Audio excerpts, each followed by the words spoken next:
of all, and one way to summarize the whole thing is how to stay yourself under pressure.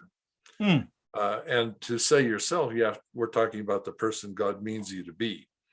In some cases, we haven't really even developed that very well, but remaining relational is the first characteristic. We want to stay connected with God, so what he says to us is important.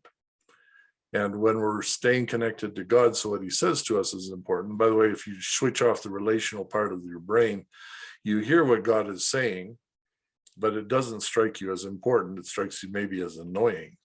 I've had a number of people say something like, you can take that Bible verse and do something with it, Oh, we've all had that, I'm sure. Yeah. So, the message that would have touched their heart didn't, because their brain was in a non-relational state. They took that as an enemy attack to make them feel bad or something. So remaining relational is that connection with God. And people always say, well, do I want to stay relational with somebody that, I don't like?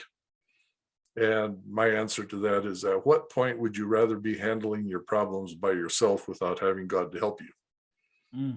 And really the answer to that, if you think about it a little bit, is like, I don't think I ever want to be in that state. So remaining relational does not mean that the person we're dealing with is relational. It means that our mind is still running correctly. And really your brain sort of sees the blue screen of death. If you've had one of those computers that just kind of goes blip, we're not computing right now. When we drop out of relational mode, your brain starts processing things in all kinds of screwy way or stops entirely. So that's the first part. Then acting like yourself. Remember, we can't see who we really are. Right. So we're sort of part of a group who's discovering who God is creating us to be, and we're encouraging that process. And whenever I forget who I am, myself, the scriptures, God, or the people around me remind me who I was meant to be. There's one really, I think it's sort of a lame movie. I don't see very many, but it's called Mr. Holland's Opus. Oh, yeah. Yeah. That was lame? Oh, now I feel shame. Oh dear. I've created a problem here. I don't think it was one of the best movies ever made, let's just say. But the theme was, every time he would reach some kind of limitation in himself, the people around him would say, you could do better than that. We want more from you. There's more to you as a teacher, there's more to you as a father, there's more to you as a husband, more to you as all these other things. So don't let your first reaction, you're not such a good expression of yourself, stand. We're going to look for something better. And that's really what acting like yourself is, encouraging other people to, when they louse it up, to go, let's go back and try that again.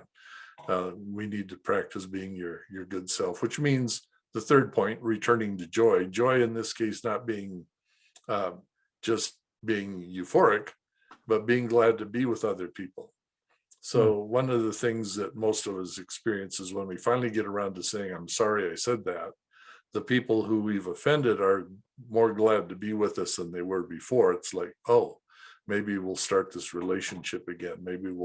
So returning joy is that path of saying, if our relationship has been broken, which is basically what isn't happening between the extreme groups in Christianity you just mentioned, we're not trying to find our way back to being glad to be together. We're trying to find our way to win and be right, which is a different pathway. So returning to joy says, I want to find you and help you find who God meant you to be, and we're going to help that grow. And then if you do that under duress, then you're enduring hardships well. When people are upset with you, when they're afraid of you, when they look at you and go, oh, you're one of them, do you remember who you are and say, well, yes, but we're part of the people of God. And as Peter says, once you are not a people, once you had not received mercy, but now you have received mercy, so you can become part of the people of God. So are we welcoming people who are not once our people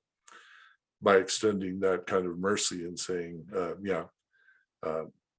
even though we have hurt each other, I want to welcome you back in as we return or become finally the people of God. And that's sort of the summary of the book. It's written for leaders, but that's simply because leaders are the ones that are finding it hardest to figure out, how do I stay myself? Because most leaders are getting killed by leadership. It becomes performance standards, and if you're not getting great results, then my status drops. And so how do I actually avoid this terrible, stressful, burning out kind of experience? And it says, no, we have to become the people we're meant to be. And funny thing as leaders is we have to teach that to others even while we're learning it ourselves. Otherwise, the people, our congregants, will not allow us to be ourselves. They want performance. That's what their culture has told them to be. But pastors have to teach people to be something they never were before, right? And so we're guiding the process to where we need to be as well.